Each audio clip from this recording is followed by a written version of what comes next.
What's happening, everybody? I am back again with a video where it's more of a culmination, an opinion video on my entire collection so far. I got something else heading this way, but anyways, I kind of wanted to go through something that I know a lot of you guys think about. And that is, what if shit were to hit the fan? What guns would I reach into my collection for? What guns would I actually go out there and purchase right now? What is the most essential firearm to have with me if shit were to hit the fan? All right, that's a great question. And obviously, a lot of us gun guys think about, well, if we had to stick with one, which one would that be? Or, if we had to have a pistol and some sort of a rifle, what would we choose? What caliber? What features? I mean, what's most important in that type of situation? So this is by no means going to be a fact or fiction kind of thing, because obviously everybody's going to have a different opinion on that. But I'll give you mine, and I'll give you why I believe that you can't really always narrow it down to one gun. But if I absolutely had to, I could narrow it down to one gun. But let's talk about if I had a choice of a close quarter pistol or sub gun. And then if I had to, if I was able to have the option of having one gun for each situation, what that gun would be. All right, so let's put it this way. Everybody needs to have a long range rifle. And this is more of a luxury in a shit hits the fan scenario, because obviously this is not going to be something that you could run around with, right? This is my Savage 110 BA. It's a 338 Lapua. The gun weighs right around like 30 some pounds. So I mean, it's pretty heavy. It's clunky. It's not going to be the easiest thing to set up or to haul around. But if you were protecting your household, right, and you had the luxury of having a long range sniper type rifle, in most cases, in a shit hits the fan scenario where there's chaos in the streets and like you got, people that intend harm upon you or your family, you wouldn't always want it to come down to a situation where, people are barging into your house and then you have to react, obviously. This is all theoretical stuff, so nobody take this seriously. But anyways, to have some sort of a long-range weapon where if you knew about a threat in advance and you know that they're heading inbound from a certain direction, you'd have obviously something that you can sight a long distance away, and you'd be able to spot them. And this thing is very, very accurate. So a luxury, not a necessity, but definitely nice to have.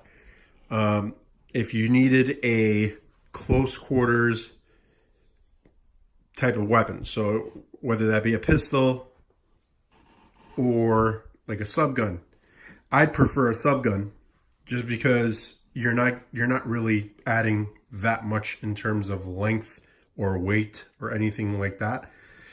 But if you have something with a brace, for example, or if you had, an SBR type of deal, then you can shoulder it, be way more accurate with it, have some sort of an optic on it. Next best thing would be to have an actual pistol that has an optic on it, a red dot RMR or something like that. Just so that obviously in a stressful situation and one where you're not going to have all the time in the world to just sit there and take aim, you'd want something where you can just point a dot and shoot. So, having a sub gun, in my opinion, would be better than to have to carry a pistol. But obviously, a pistol you could just holster. A sub gun, albeit it's very small, I mean, maybe you could put it in a backpack In this case, I do keep that CZ Scorpion in my backpack, but it still might be too big for some. So, you know, either or. I mean, whatever you feel comfortable with, whatever you feel comfortable shooting. As far as calibers, what you'd want is definitely something that's going to be readily available. So these both are 45. 45 is quite readily available. They're all over the place. So, I mean, if you needed to pick up some ammo along the way or something like that, you can rest assured that 45 is not going to be very hard to find. I would argue that 9mm is going to be better for that scenario, but is it going to be as effective as a 45? Probably not, but a 9mm is effective nonetheless. So, I mean, I would definitely take my chances on a 9, just because they are way more available, most popular round in America. So that CZ Scorpion is a 9, and that's another reason why I'd probably take that if it came down to something that you know, I can carry on me. If you needed something more intermediate range, something that can handle any type of battle, right? You'd want an assault rifle, or you know, basically something that's going to be a short to carbine length or mid-length barrel. So you got a bunch of options here.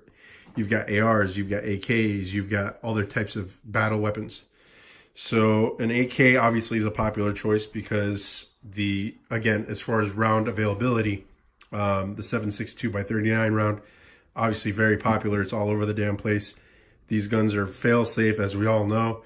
They could take all the punishment and beatings in the world, and they could still keep rocking. So obviously an AK is a phenomenal choice. You could also say the same about something like this CZ BREN 805 pistol. So something that's kind of a step up from the pistol caliber sub gun to a, you know, a short type of rifle where you can use it for CQB, but it's still going to be accurate at long ranges because you're still using a rifle round. Same thing with the Tavor. The Tavor, obviously, it's a full-length barrel, so that's a 16-inch barrel, but because of the bullpup design, you've got basically the same length as this BREN pistol, maybe even shorter. And then you got the big bad SCAR 17, so that would be for longer ranges and a bigger caliber. That's a 308. So that is going to take care of any type of threat, close or far. Whereas the 223 round, as effective as it is, can still maim and not kill. So if it was me and I had to pick 3 guns out of this collection, so 3 guns being for short, medium, and long range, right, situations. Obviously, I would take the Savage right here for my long range. For my medium range, I would take the CZ BREN. And I would only take it over the Tavor because the controls are way more familiar and way more convenient. I love the Tavor, and I'm sure that if I get a chance to train a lot more with this thing, it'll be just as comfortable and familiar as any AR or any type of North American or NATO type of platform like the BREN or like the SCAR. But I just feel like, you know, with the bolt hold open, the way it's back over here behind the magazine, and the fact that in order for me to actually, like, if I don't have the luxury of having the slide locked open or the bolt locked open from an empty mag, and if I'm trying to shove a 30-round mag that's full, which sometimes won't fit, depending on the mag, obviously, and depending on how high that last round kind of sits above the lip of the magazine, sometimes it'll be hard to get that thing jammed up in there. So when that happens, it's usually better to have the bolt open so that you can put that magazine in and then drop the bolt. And what happens is, like, to lock this damn thing back when you're trying to insert a magazine, it's hard, because what you got to essentially do is you're holding the thing up to your chest and you're using your, you know, your firing arm to hold onto the grip, and then you have to pull back the charging handle with your other hand, right? And now what are you going to use to pull down the bolt lock, right? Or the bolt stop on the back over there? You have to pull this little tab down. All right, so how are you going to do that? What I have to do usually is take my hand off of the grip while basically using the charging handle to pull back into my chest. The weight of the gun being in the back is not that bad, but still, I'm taking essentially my supporting arm off the gun, and then I'm using my right hand, which is the hand that usually would be on the grip, to hold that thing open. So it's just inconvenient. I didn't like that option.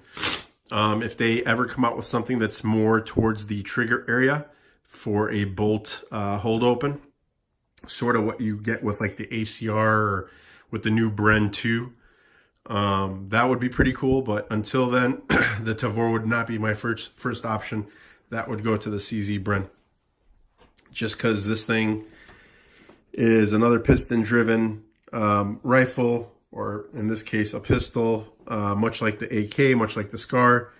And I know that they're reliable, maybe not as accurate as an AR, but this thing will fire every time. Excuse me, I'm a little under the weather today. So anyways, reliable. They will, here's the other thing too, and this is why I don't care what a lot of people say, I would not personally go with an AR. Just because if there was a shit hits the fan scenario, your AR is going to be direct gas impingement. So you're going to have all the carbon and all that crap built up into the action, right? And that stuff eventually will need to be cleaned out. Whereas, you know, with these guns, you can fire potentially 1,000 rounds before you'd even have to put like a brush through the damn thing. So that, to me, in a situation where you're not going to have time to sit there and fucking clean, and it's not going to be convenient, I'd much rather take my chances on a piston-driven, excuse me, rifle. AK is awesome. I would not mind having an AK, but I just like the, you know, the options of the BREN over here, having all the attachments and all that stuff, where you don't really get that as conveniently with the AK. And then my short gun, excuse me, would probably, if it had to be shorter than the Scorpion, I'd probably do the FNX over here, the 45 Tactical, just because you have 15 rounds of 45 in that pistol, which is a lot of firepower. But I would likely go with the CZ BREN, or I'm sorry, the CZ Scorpion, just because, like I said, for not really sacrificing too much as far as weight or length, you're getting a 30 round capacity, a very, very accurate subgun. And, you know, it's just easy to carry, lightweight, convenient. But anyways, that's just my opinion. Excuse me, I'm sorry.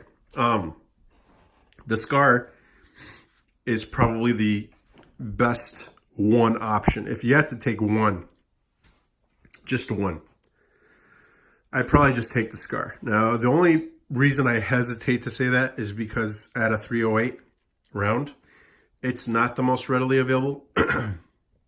It's not going to be the easiest to find, even though it's a very common round.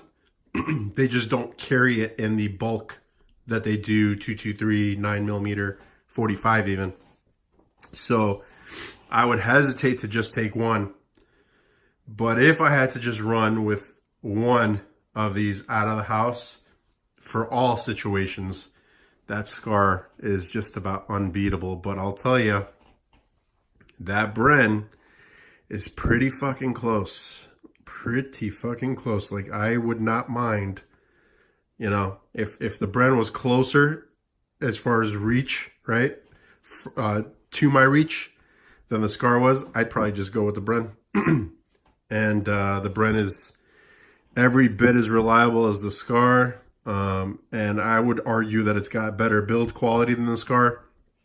So I would definitely not have any hesitation in relying on that thing. But anyways, let me know what you guys think. It's a really interesting topic, and I know that there's way more guns out there than this. There's shotguns, there's all kinds of crap that I haven't covered, but this is stuff out of my collection, and this is what I think about all the time. I'm like, shit, if it ever came down to it, what would I choose and why?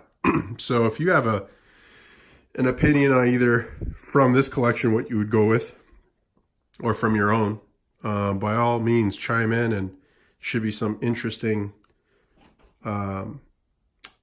stuff to discuss. So looking forward to hearing from you guys. Hope you guys enjoyed the video. Have a nice day.